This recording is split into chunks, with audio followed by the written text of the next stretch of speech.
the thesis deals with the concept of resistance applied as a key point theme in all the above selected works. Her analysis is simple yet very serious and impeccable to the core. The researcher has quoted the quotations from contemporary critics to establish her justification. The bibliography added to the thesis is detailed and up to the mark. The thesis is well done. The thesis would attract the future researchers to work in the area and in the same concept. Hence, he recommends the candidate to be awarded the PhD degree in English. Her report is from her supervisor, Dr. Stuti Prasad, Professor, Department of English, Patna University. The research on the topic struggles of the oppressed, particularly women, against systematic oppression and also critiques the enduring legacies of women. The thesis is divided into 5 chapters. The first chapter, Introduction, discusses the novelists selected for this research along with the theories applied in critical analysis, the objectives and the research questions. The second chapter deals with resistance in the selected works of Mahasweta Devi. Third chapter examines the resistance in the selected works of Toni Morrison. And the chapter 4 investigates the resistance.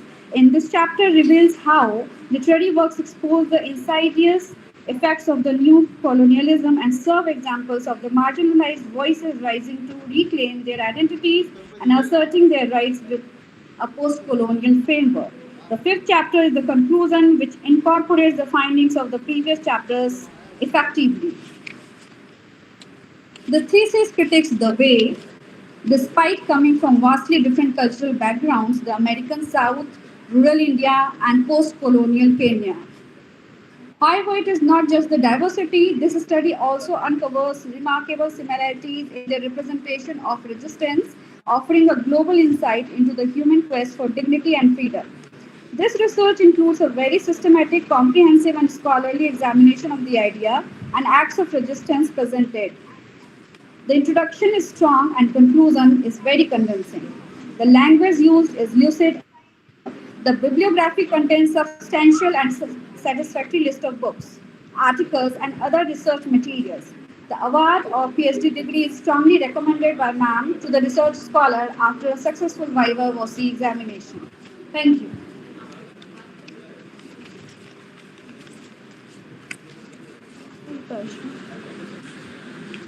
Thank you, Dr. Preeti Kishore. Now I request Payaswini to make her presentation.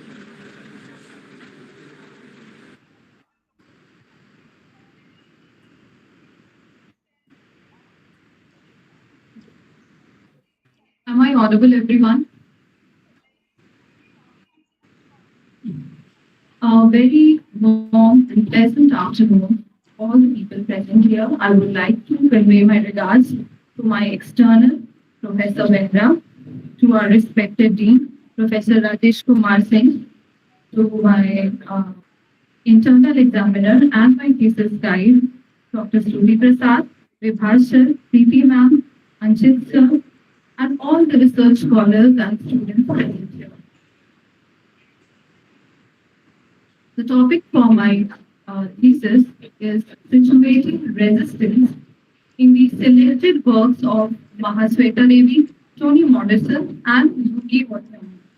So, in my thesis, there are 5 chapters, introduction, and the second chapter starts with situating resistance in the selected works of Mahasweta Devi.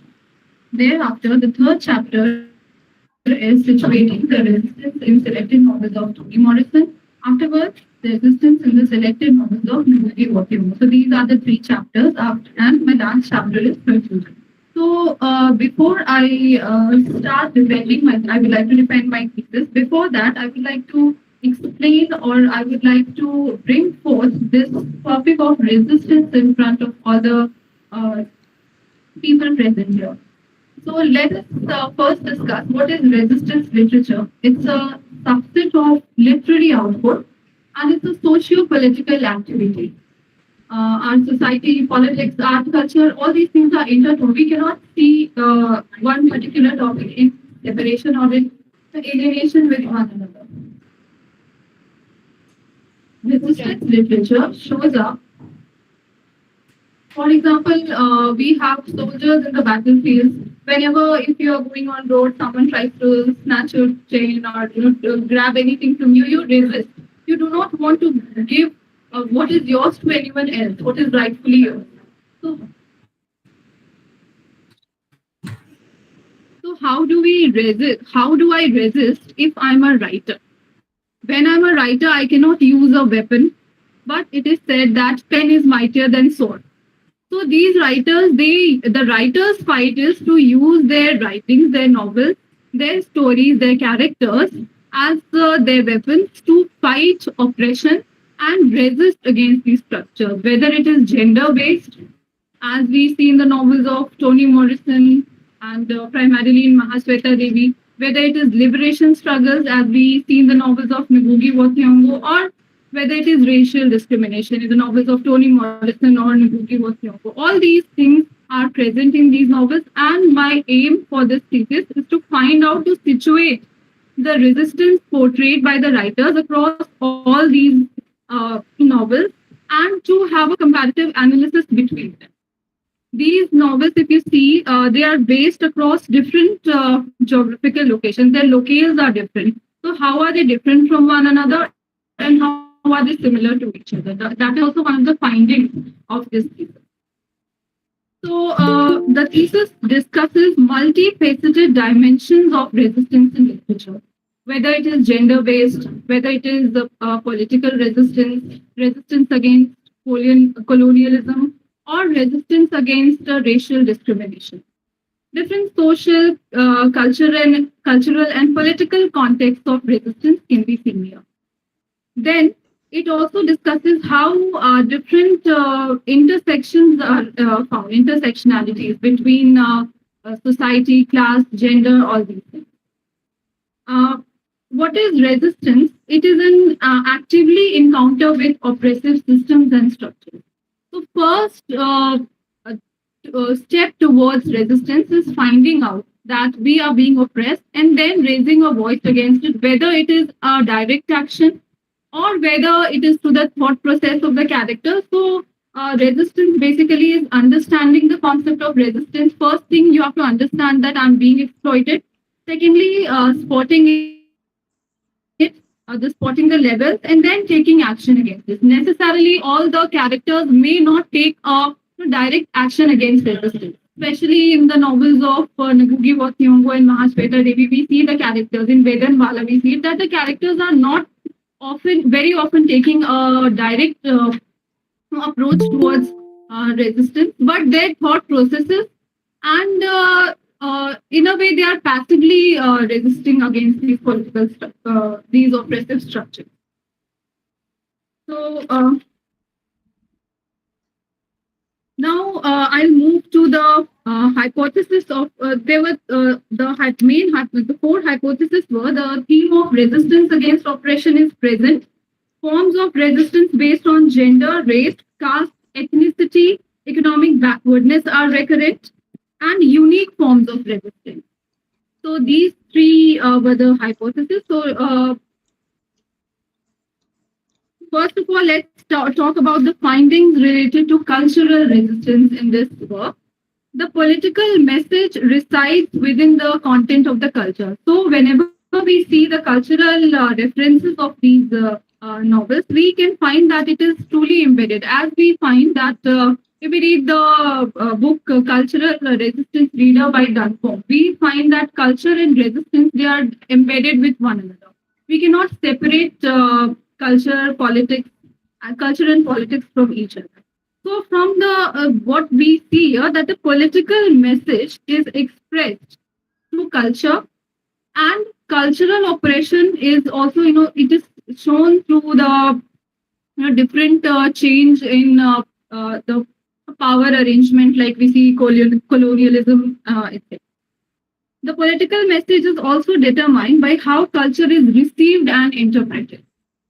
For example, culture is something that changes over time, and we have the habit of molding the culture according to our needs, demands, and wishes.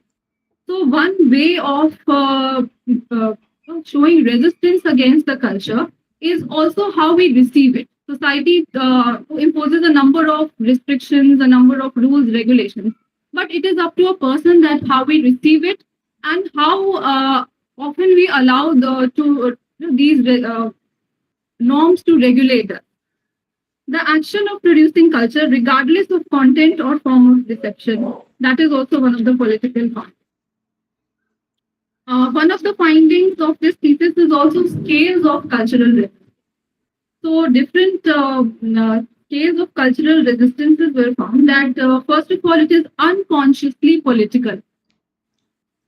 Whenever, let's say in a home, if we have a patriarchal society, automatically the male member becomes the head of the family. If a woman raises her voice, like if we see Hazar Chora Shirma in that novel, the female protagonist, although she is from a well-to-do household family, but she raises her voice and she wants to be independent. So even in our own household, if we do something against our cultures, against our norms, something that has not been going on, like a woman stepping out to go for work, so unconsciously it becomes political as well. So one person becomes the spokesperson for the entire community of women in that society. It is individual, of course. Any resistance, any revolution, any movement, it starts from one thought, one person. It is based on survival. So our survival instinct somehow forces us to resist uh, survival not only of the physical body but also of the identity of a person. Appropriation. Something what is right for a person or for a society, a person, a community might not be right for the other. Subcultures were explored in this thesis. For example, Black community, the community of higher class people in the West Bengal during the this Naxalbari movement. One thing is that it is self-consciously political. The resistance is self-consciously political. Whenever we are showing resistance, it automatically all these things are intertwined with one another. Intersectionality is there in all these. So the five novels that I have analyzed. First is Bluest Eye by Toni Morrison. Second is Sula by Toni Morrison. Hazar Chorashirma by Mahasweta Devi, A Grain of Wheat by Nabugi Wathiongo, also Bedanbala by Mahasweta Devi, and Petals of Blood. So all these novels I have analyzed. And the primary findings that I'm going to talk about them bullet by bullet. First is, of course, I've talked about it just now, it is intersectionality of resistance. It explores how resistance is not a monolithic concept, but it is intertwined with race, class, gender, caste. Liberation, although it seems to be a complex process that requires addressing multiple layers of oppression, be it gender-based, class-based, caste-based. But what we see that, especially in if we go through the novel Hazar Chorashima by Mahasweta Devi, we see that how she beautifully highlights the subaltern voice. So she says that, okay, women have been neglected for such a long time. Let's bring these characters to the forefront.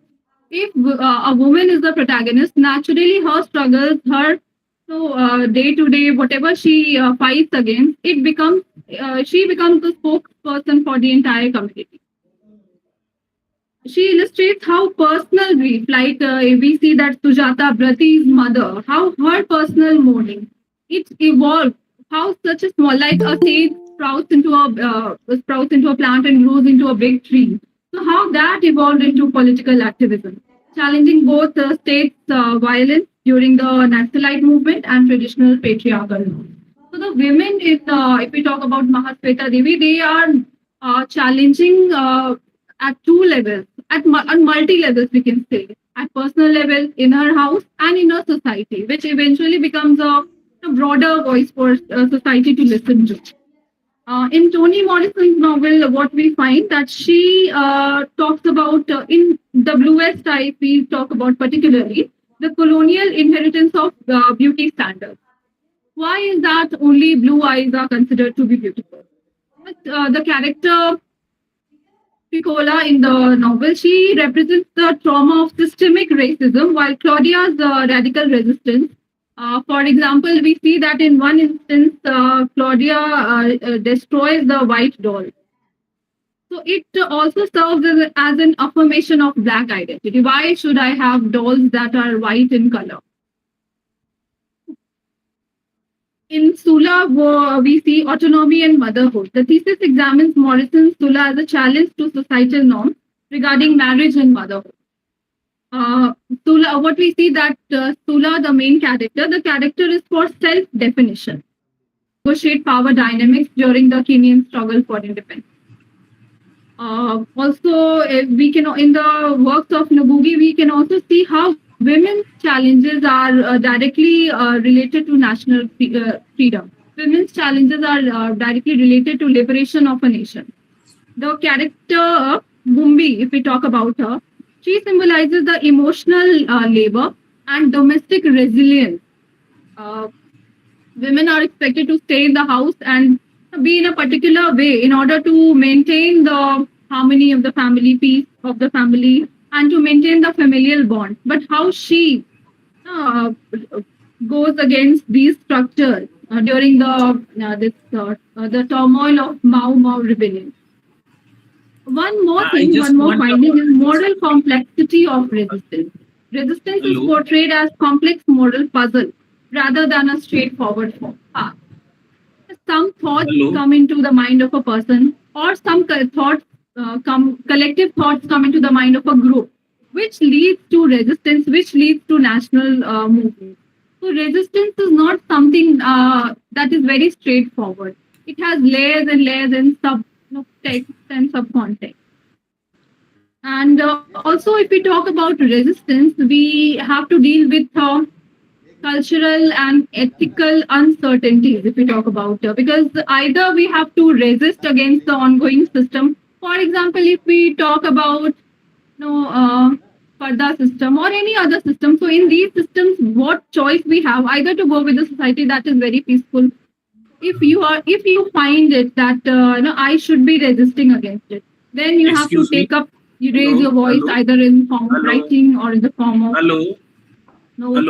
any active or passive form of resistance. So it is your choice whether to resist or collaborate with the society. Now, whether it is the division of chores in the family, that a male person has to do certain work while the females have to do this and this work. So in certain families, the particular roles are going on from generation to generation. But then a person comes and says, why only I should do the household work while the male person should go out to work? So it is up to you whether you going on with the flow is very easy. At first, it seems to be very easy, although it may destroy you from within, it may snatch your identity. That is why these courageous women characters in these novels, although they have a choice, they are not forced to do it, but they do not collaborate with these norms. They go against these norms and show resistance towards solidarity and empowerment. All these selected novels, they also show that empowerment is often achieved through female solidarity and rejection of enforced societal silences. Women are always silenced, they are always suggested to be quiet and to accept whatever is going on. But that is only for stabilizing the patriarchal structures that have already been set up.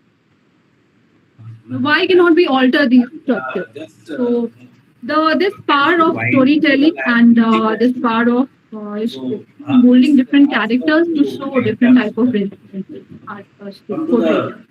This thesis concludes that these authors use narratives as a tool for cultural reclamation and for amplifying the voices of marginalized people, putting these characters as a testament to the enduring human spirit in the pursuit of equitable world.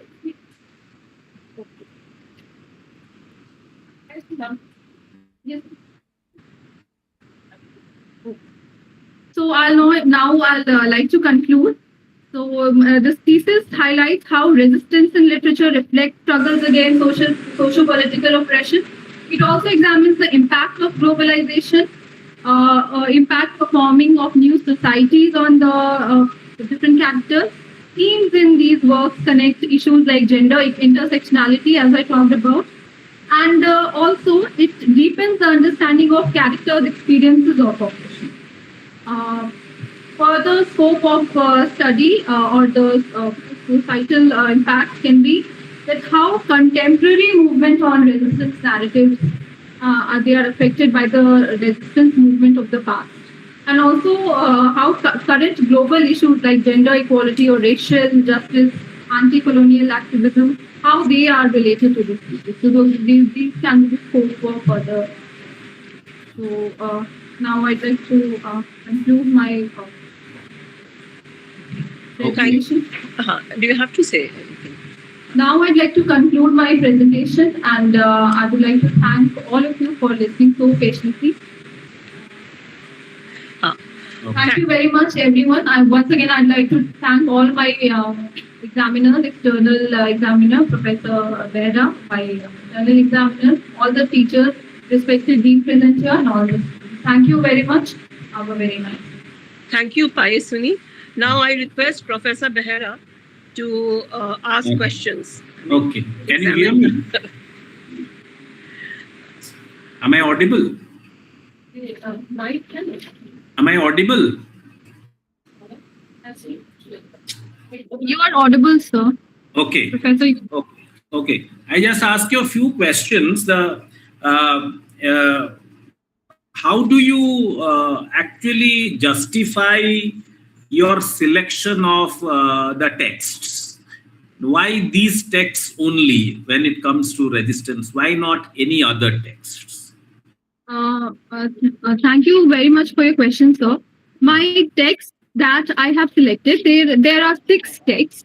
So I wanted to have an array of texts which cover resistance portrayed, first of all, across different geographical locales.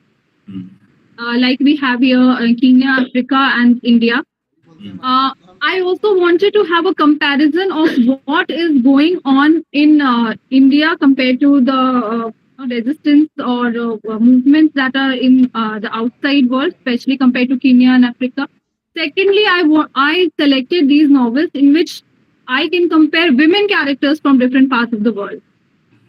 Okay. So how they are portraying, how is a female character in India different from a female character in Kenya? Let's say Banja, or a female character in the novel of Toni Morrison, Piccola. So this comparison, it gives a global array to the research work. It is not limited to a place.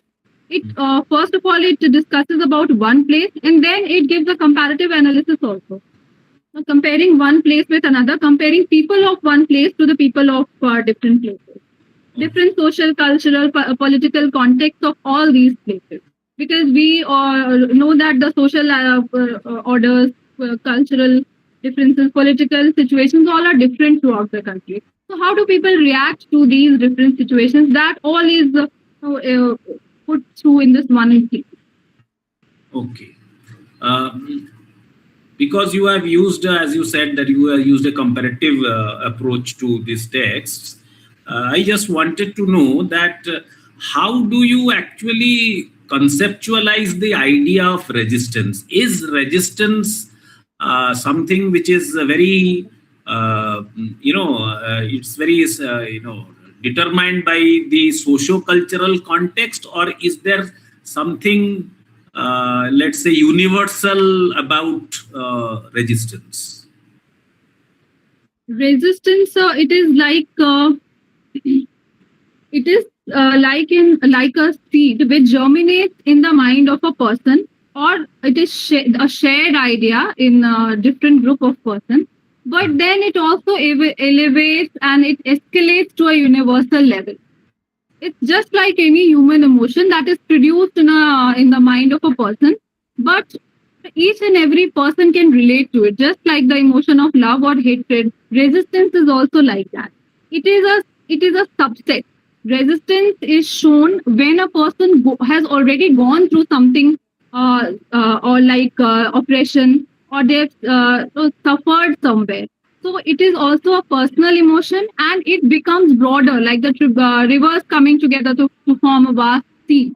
When if we talk about feminism, it combines the remorses, the oppression of all the women throughout the world. So the women are oppressed in the lane next to your house. Also, woman can be oppressed anywhere in the world. So resistance is something that is of course personal, but when people come together, when they share their thoughts, when these thoughts become collective, that is the work of literature, Professor, to join the thoughts, to give a bridge to the thoughts of these people so that they can relate to it, and it can escalate to such a high level, such as a political movement, such as Kenyan political movement, or the Mau Mau movement, as we talk about here. We see that the Naxalite movement. What are these? These movements are sprouted from a singular thought, but then grown into these vast human collective efforts.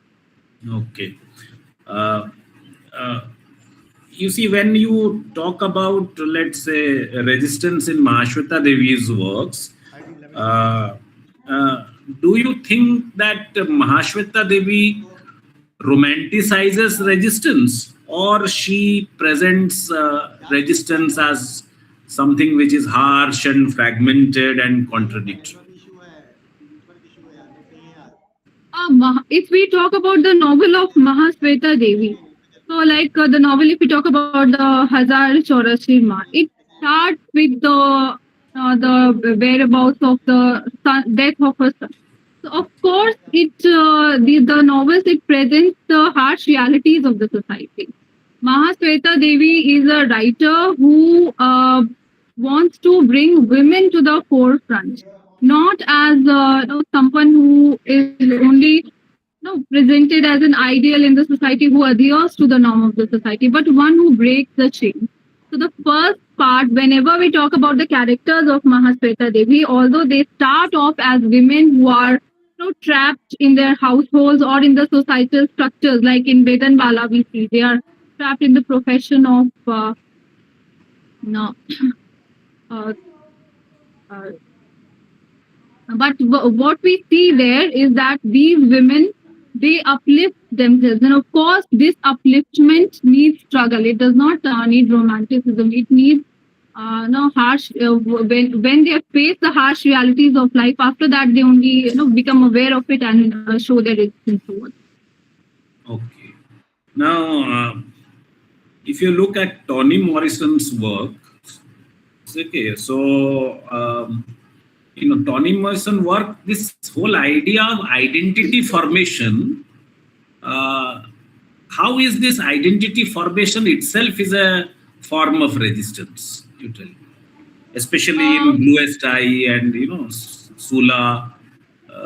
How is the identity formation is itself a form of resistance? Thank you, sir, for your question. Very simple. If we talk about identity formation, Yes. society is formed by each and every individual, but we are supposed to be individuals with our own freedom of expression, our own thought processes. It's not that we are creating an army of robots. So here, Morrison, she strongly advocates that the black identity she talks about, that if we see about the characters such as Piccola, so the dolls that were available to them, those were white dolls with blue eyes. Now, why only is it that a doll that is white or fair skinned is beautiful? Because these characters, Piccola, she's a black girl. So here it is showing that something that is not you, that is not fair skin, that does not have blue eyes, it's not beautiful. It means you are not beautiful.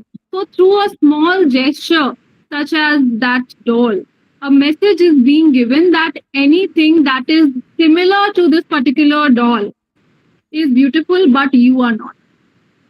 Okay. So through these characters, through their gestures, Toni Morrison tries to put up their voices of resistance that no, even black is beautiful. Who has decided this, that white is beautiful, blue eyes are beautiful, and black skin is beautiful?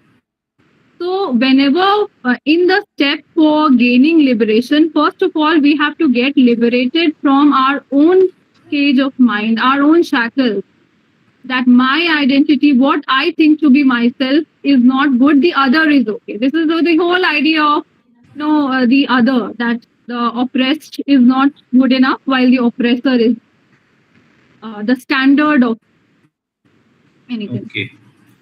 Uh, Coming to Gugi Watyongo, uh, what role does language play in giving resistance? For example, Gugi actually started writing in English, but later on he changed to GQ.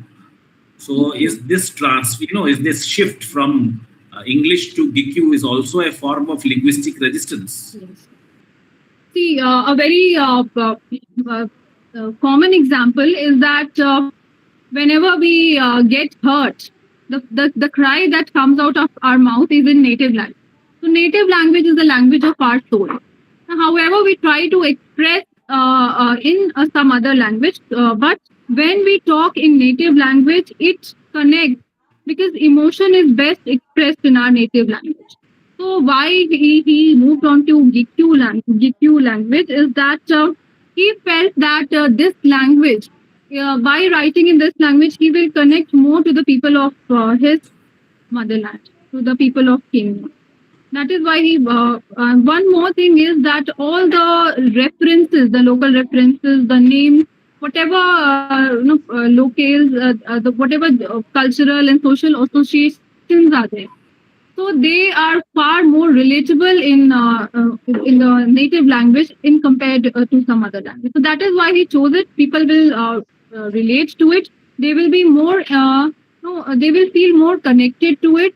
His thoughts will be more widespread, and the entire purpose of portraying resistance to his writings will be more. It will be more useful. Okay. Finally, I just want to ask a final question. That is, what is the difference between resistance literature and propaganda literature? Resistance literature is resistance literature is a subset of literary output. Many writers are not consciously writing that, okay, in my novel I'm going to show resistance in my literature. Like if we talk about Toni Morrison, she does not write with an aim of any political, being a political activist or benefiting any political party. But when we read her novels, we find that it is there because here resistance is emerging from personal experiences. Propaganda is when you consciously put politics into the writing to uplift any particular political agenda or political party. So these two are very different. If we talk about resistance literature, it's an honest attempt of using literature as a tool to bring out the oppression in the society, whereas the ways are different. In resistance literature, first we think about people, about society, and then we use literature as a tool to remove that or to bring to light. But in propaganda, first we think about the political aspect, and then we think how we can embed this political agenda into the writing. So the thought processes of these two writings are entirely different. Okay. But when it comes to Gugi Watyongo, okay, this difference seems very, the difference actually, the line between propaganda and resistance blurs because Gugi is consciously, propagating a very Marxist kind of a resistance. Okay, and he's very explicit about it, about class struggle and all these things. So doesn't he actually consciously, propagate Marxist ideas? This is a very tricky question, but the one way or in the other, whether directly or indirectly, there are two sides, as we know. One is the oppressor and one is the oppressed. So you have to choose sides. So what, although we see that yes, there are elements of Marxism, but yet we see that he is on the side of being oppressed. And when you are oppressed, then raising your voice, it might be there that there are some radical thoughts in the work of Mugi Wationgo, but still we see that at the end, he chooses to write for the we have seen the results also. It was definitely for the betterment of the society and for political upliftment. The structures needed to be shattered in order to put up new structures which were better than the previous one, to break against colonialism or neocolonialism. Okay, okay. Thank you so much. It was a very well defended, Viva-Voce, and I'm quite satisfied with the answers that the candidate actually responded to my questions. So, if there are any questions from others, they're welcome. And be quick because I have a meeting at 2 o'clock. So that is what. Okay. If there are any questions from the faculty members? No. Sir, आपको पूछना है? Any research scholar, any questions? Please be, because Professor Behra has to leave at 2. He has a meeting. Please ask.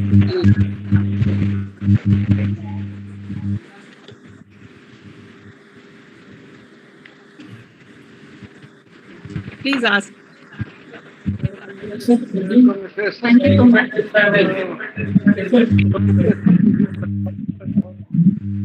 On that, what should be what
and they are still getting the slave of the kind of and what kind of freedom is that they are getting freedom from the house. We are not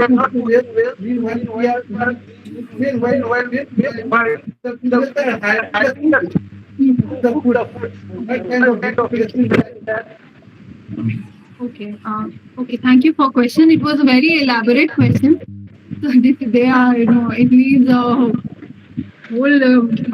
amount of discussion for that. So the things that I picked up from the question, that first you are talking about that feminism, how it has changed over there. Earlier, it was clearly visible that females are being exploited. They are not allowed to go out of their houses. But today, even when they are allowed to go out, they are becoming corporate and they are leaving the roles that were expected for them to do some other work. So how is this justified? Okay. So let me tell you that you talked about the person is hiring a cook for cooking the food. Cooking, cleaning, washing the clothes, arranging the house. It is not a gender-based role. It is a universal thing. Like you get up and brush your teeth, so you get up and you need to cook food to eat for yourself. Why should a woman do, or how is it related to gender? It is a basic survival skill. If you are left in a forest, after you will just look for twigs and branches of the tree and you will cook something and eat it.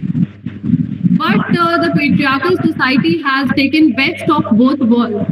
No, you are talking that women are hiding cooks, but I see in my in the people that are around me, women go outside to work and they do work inside their family as well. So they are exploited even more in the name of modernity. And patriarchy is giving best of the both worlds to them. So it is not, you must see one person or one example you are telling. But you will see that in the name of modernism, it is not that exploitation of women has gone away. No, it is hidden, but it is still there. It is become manifold. Any other thing? And one person to say that you talked about the French social structure. And feminism is applicable in our society. We have quite what is the of culture. One culture in that different kinds of kids are there. You see, these are very generalized discussions, okay, about women and all these things. Okay, so I think questions should pertain to what thesis she has written, not on general idea about what women do and what women don't do. So I think these are a little tangential questions, which I don't think is proper to ask. So, are there any questions? Other questions? Okay, Ananya, she's an MA student, yes. But related to the thesis. This is Ananya. Firstly, congratulations, ma'am. My question is that what technology did you use? Yeah, ma'am. All these post writers together apart from the distance now. And I'm just asking, what methodology did you adopt to bring all these writers together and to differ upon subjects and other things apart from the distance? Okay, she's asking that what methodology did I use to bring a collective discussion for all these novels. See, the key word is resistance. Resistance across different geographical locales. Resistance across different cultures. So the key word that I used when I was selecting my primary text was resistance. And resistance across different geographical locales to different characters. So when I went through these books, I found out that these characters, like characters in the novel of Toni Morrison, V.C. Piccola, and the characters of Mahasweta Devi, Sujata. So these characters, when I read about them, I found that all of these characters, they are showing resistance, but all in a different way. So these novels, they are the stories or the struggles of people who belong to different places, who have different socio-cultural backgrounds, political backgrounds. If let's say if I took only the writers of India, or let's say if I took two writers from the same place, it would not show the array of diversified forms of resistance. So that is why I chose these books to show resistance across these different socio-cultural political situations. Okay. I think we need to, we should congratulate the candidate for defending her thesis so well. So congratulations from my side and for this PhD. And I congratulate the supervisor also for Thank you, sir. For supervising such a nice thesis on resistance. Okay, so we should all congratulate her. Thank you so much, sir, for being there, for being so patient, despite all technical difficulties that we faced initially. Thank you so much for being there. Yes, ma'am. Just I'll send the report. I'm going for a meeting now. I'll send the report. I'll send you the format, sir. Yeah. I'll sure. Send you. Yeah, sure. Okay. Thank you so much. Thank you. Thank you, sir. Okay, now we can continue.